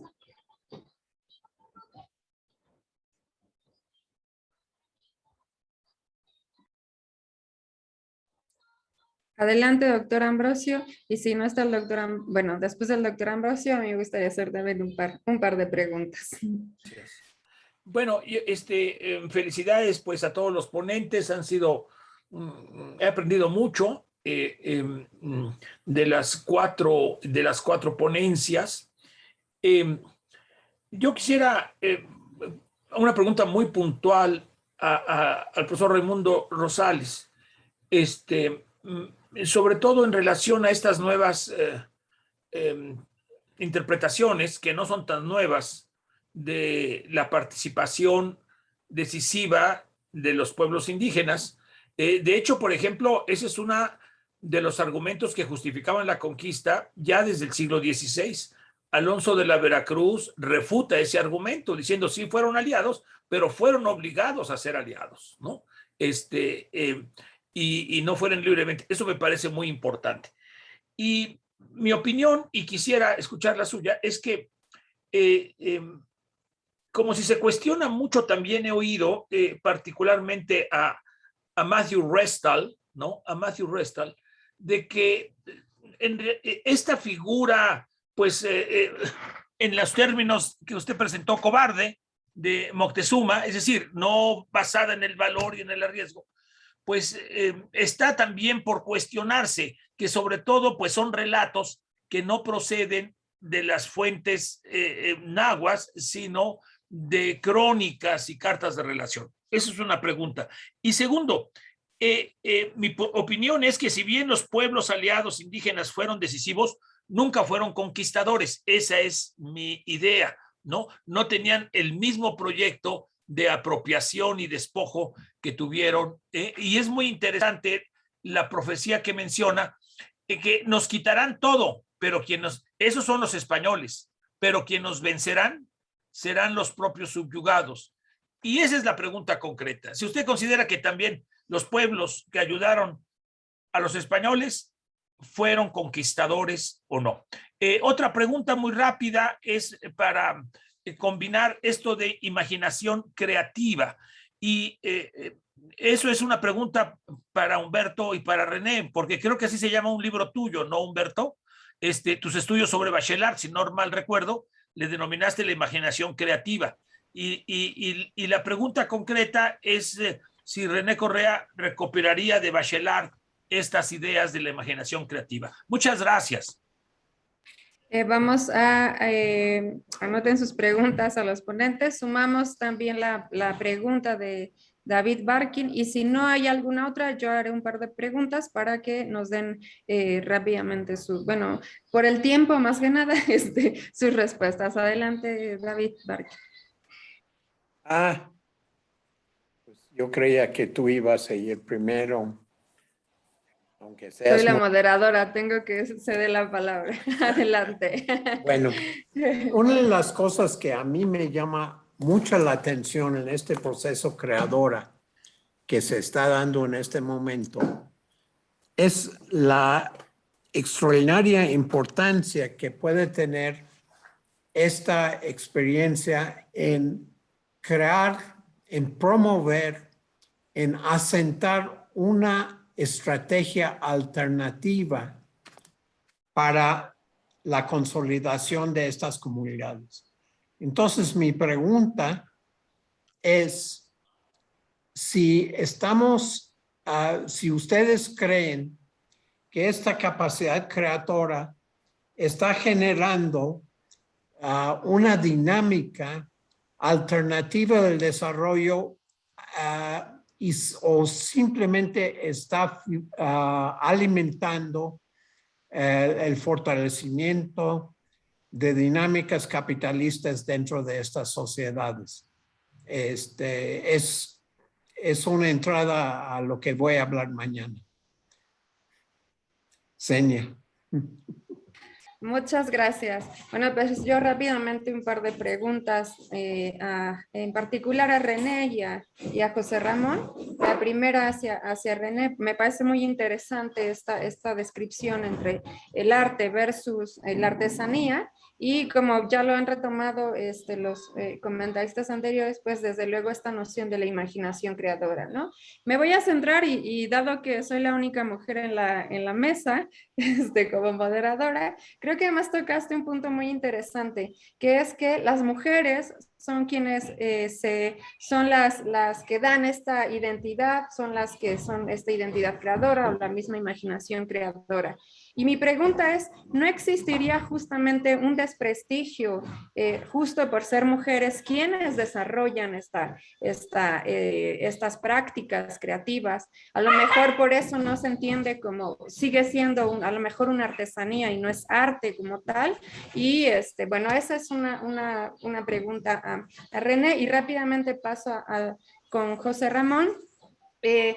Yo participé junto con aquí el doctor Ambrosio Velasco, con el doctor Raúl Alcalá, que están aquí presentes, en un proyecto de investigación que se denominó Compartiendo Saberes, del cual dirigía el doctor León Olivé, y era el rescate de tradiciones o de saberes tradicionales en 7 regiones. Y a mí gustosamente me tocó trabajar en Guerrero, en una región que tú mencionas, que es Tlapa en particular. Mañana hablaré de eso, voy anticipando así como David Barkin, yo voy anticipando, pero estas tradiciones, estas ofrendas que se realizan, por ejemplo, en una región en específico en la montaña que es Chepetepec, esta petición de lluvia, y que me parece muy interesante porque sobre todo algunos de los estudiantes de este proyecto hacían una reconstrucción también de los saberes o de la reconstrucción de la historia de esos saberes, ¿no? Y es muy interesante cómo hay esta interrelación que bien mencionas y que me gustó bastante la presentación, porque yo conocía, digamos, la versión actual de esta petición bendición de lluvia a través de los mismos estudiantes de desarrollo comunitario ahí en la UPN en Tlapa, que pertenecen a esta región y que evidentemente en el sentido comunitario, pues los niños participan en la ceremonia, las mujeres tienen una participación específica y como a lo largo de los siglos, pues ha prevalecido sobre todo esta tradición o esta ofrenda hacia, bueno, sigue siendo en la montaña, ¿no? Tal como lo mencionabas. Y muchas gracias. Ahora le cedo la palabra primero a Raimundo, por favor. Muchísimas gracias por las preguntas. Es todo un honor estar aquí con ustedes y conversar y hablar de esas cosas que pues nos apasionan. Con relación a la pregunta del doctor Ambrosio, pues dentro de lo que hemos trabajado, digamos que la figura de Motecuzoma es muy ambigua, ¿no? Lo que presentamos primero en su entronización de Motecuzoma es un hombre soberbio. Después, a lo largo de su trayectoria, digamos antes de que vengan los cristianos y cuando ya se le van anunciando los Tetzahuit, los portentos, digamos que comienza una relación con esto desconocido, ¿no? Con este asunto de una voz que habla,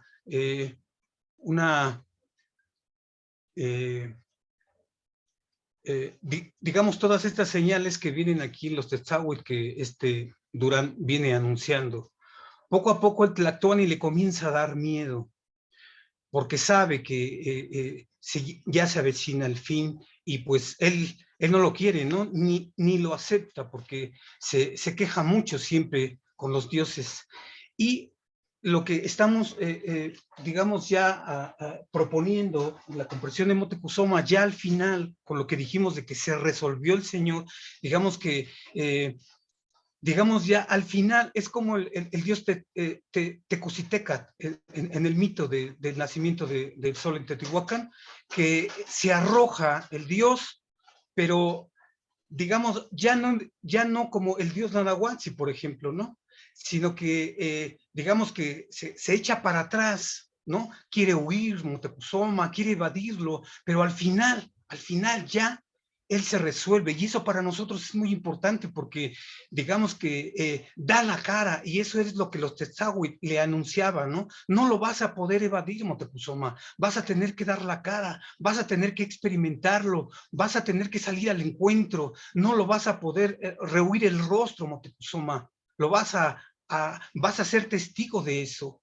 Entonces, digamos que al final Motecuzoma se resuelve, y para nosotros es muy importante que haya salido a dar la cara con estos extranjeros, que es lo único que pudo haber hecho, porque ya digamos que no había nada que hacer, los dioses ya se habían retirado de la tierra, y Motecuzoma, digamos que con el poco brío que le sobraba, por así decir, dio la cara, y en ese sentido, digamos que Motecuzoma también es parte de un imperio. O sea, Motecuzoma, si bien fue miedoso, si bien fue un tirano, al final, digamos, se resolvió por el fin. Y eso para nosotros es como cuando nosotros nos resolvemos con nuestra propia muerte, ¿no? Y nos vamos a marchitar y ya todo se va a hundir como el mismo sol por sí mismo. Entonces nos resolvemos a ello, y Motecuzoma de alguna manera ya no importó la cobardía ni su tiranía, sino que a Motecuzoma ya se le ve desde acá. Es el mismo pueblo que baja, digamos que no es ajeno a ellos, es el mismo pueblo que cae. Y bueno, ese es por un lado. Y por otro lado... Muchas gracias. Bueno, perdóname. Sí, 2 minutitos porque tenemos que dejar la sala para la siguiente presentación del libro. Entonces, si podemos ir cerrando, por favor. con relación a los textos, digamos, de la Crónica X, se ha dicho mucho precisamente de que fueron hechos por frailes. Estos frailes estaban, digamos, fascinados de la religiosidad o poesía de estos pueblos, y esa necesidad hizo que escribieran esos textos. Estos textos, para los que estamos, digamos, un poco cercanos a los griegos, pues nos parecen fundamentales, porque esas cosas no son cristianas. Precisamente, aunque digan, no, que las escribió un fraile, o que las inventaron, o que ese libro se escribió a posteriori, un montón de cosas que se andan diciendo, y por la verdad para nosotros, si da que pensar, si dice algo esencial, pues entonces esos textos pueden ser originarios. Y ya por último, los pueblos conquistadores, pues la verdad para nosotros, pues no, o sea, el mundo se occidentalizó. Europa conquistó al planeta entero, y tenemos esa herencia, pero la herencia de los europeos son los griegos. O sea, al final, digamos que los españoles son un pueblo derivado, no es un pueblo originario. La religión católica viene de los judíos, y toda esta relación del hombre racional y la ciencia, etcétera, pues viene de los griegos. Entonces, digamos que no compartimos esa idea para nada de que fueron conquistados, ¿no? Perdón, conquistadores. Gracias. Bueno, René, perdona, 1 minuto y cada quien 1 minuto, por favor. Seré muy breve. En el caso de la propuesta de Bachelard y de la imaginación creativa, no lo conozco, entonces me daré a la tarea de revisarlo para poderlo incorporar a esta propuesta. Entonces ahí es muy breve la respuesta, ¿no? En el caso de la capacidad creadora, porque si genera una alternativa al desarrollo del capitalismo, pues sí, porque se quita de su lugar del arte como una cuestión elitista, cerrada, donde solamente los hombres tenían más la posibilidad de expresarse, ¿no? Y la vincula a una cuestión identitaria de raíces profundas que vincula a estos creadores con los pueblos originarios, con los pueblos prehispánicos, pero además esta capacidad creadora presenta la alternativa de la visión feminista, o femenina, mejor dicho, la visión femenina de la conservación de los símbolos, porque además, por ejemplo, en los textiles tiene mucho que ver con la cuestión de la maternidad, con el órgano reproductivo de las mujeres. El jaguar es un símbolo también muy ligado a la cuestión femenina, y el jaguar ha sido reproducido en imágenes en cerámica, ¿no? Tiene que ver con la noche y tiene que ver también con los ciclos femeninos. Y también los pumpos estos donde se hace la laca de Chiapa de Corzo también tiene que ver mucho con el útero y las cuestiones del cuerpo de la mujer, ¿no? Y ahí se vincula con la pregunta que me hacía Xenia,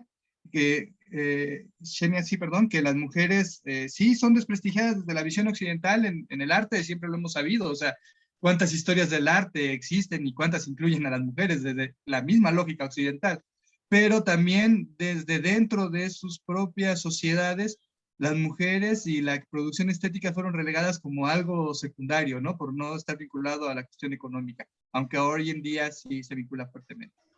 Hasta ahí lo dejaría, gracias. Muchas gracias. Humberto, ¿qué comentarnos? Bueno, primero, a la presencia de Bachelard en las cosas que presenté. Por supuesto que sí, Ambrosio, y está presente de 2 maneras. Una, directamente, porque Bachelard, una de sus fuentes de Bachelard fue el psicoanálisis, y el psicoanálisis junguiano. Entonces, la idea de las imágenes en Jung remite a algo que encuentro que también en Bredekamp se desarrolla. Frente a una imagen, ¿qué podemos decir? Si no nos dice con palabras, ¿cómo nos dice las cosas? Tanto Jung como Bredekamp acuden a una memoria arcaica. Las imágenes están vivas y nosotros también, al estar frente a ellos, desencadenamos esta memoria arcaica, y eso es lo que hace significativos a los símbolos. Entonces, Bachelard además está presente en Peter Sloterdijk. sus 3 volúmenes gigantescos de esferas 1, 2 y 3, esa esferología que considero que es ontología de base 2, empieza iniciando con una cita de Bachelard y se declara prácticamente seguidor. Su obra de Sloterdijk es una continuación de Bachelard. Entonces, por supuesto que la imaginación creativa ahí está presente. Y a Barkin, no, sobre esto también de la creación, si no termina subsumiéndose en el capitalismo, bueno, la manera en que yo busco conceptualmente franquear ese escollo es acudiendo a Dussel y su idea de exterioridad, que retoma mucho de Levinas. Y justo lo exterior, esa exterioridad es inasimilable al capitalismo. Entonces, todo lo relacionado con una creación otra, con una imaginación otra, con lo nuevo otro, se da por alianzas, digamos, solidaridades de eso exterior, porque fue inasimilable pues en este caso, al capitalismo. Las artesanías, ¿por qué son, digámoslo así, in extremis, despreciadas en los museos donde hay una idea de belleza de base 1? ¿Por qué? Porque se mantienen en esa exterioridad. Entonces, que no sean asimilables, que no estén en los museos convencionales, es importante, pero entonces conviene esas alianzas en la exterioridad para trabajar justamente lo nuevo otro, o la creación otra, o la imaginación otra, y pues yo creo que para eso sirven también estos simposios como los que tenemos, porque nos comunicamos y a fin de cuentas establecemos alianzas conceptuales de campos diferentes, pero sentirnos cómodos en esa marginalidad, en esa exterioridad. Bueno, traté de ser... Pues muchas gracias, José Ramón, por favor. Sí, en efecto, en Chepetepec, por ejemplo, se hace la fiesta de la milpa, también es una fiesta muy interesante, pero igual en Aquilpa, que es una población muy cercana que se localiza a 30 minutos caminando, precisamente también hacen estos rituales de petición de lluvia, y estos ritos propiciatorios de lluvia, algo muy interesante es que participan también las mujeres, participa toda la comunidad en su conjunto para la elaboración del alimento, para llevar todas las bestias de carga precisamente de todo el alimento que se va a consumir allí arriba, las ollas y todo esto. Y algo muy interesante es que en la población de Acatlán participan también las mujeres en estos ritos propiciatorios de lluvia, ¿no? Y participan vistiéndose con esta representación del jaguar para poder también generar la lluvia. Con esto cerraría todo. Gracias. Pues muchísimas gracias a todos los ponentes, a sus preguntas. Los invitamos ya en 2 minutos a la presentación del libro de Manuel Bolom, que se titula, disculpe que no lo pronuncie bien, Aisnopel, un ensayo sobre el lenguaje y la filosofía de los pueblos originarios, que va a presentar el doctor Ambrosio Velasco. Asimismo, los invitamos el día de mañana al resto de nuestras mesas, que versarán evidentemente al respecto de los pueblos originarios y los conocimientos. Pues muchas gracias y hasta luego.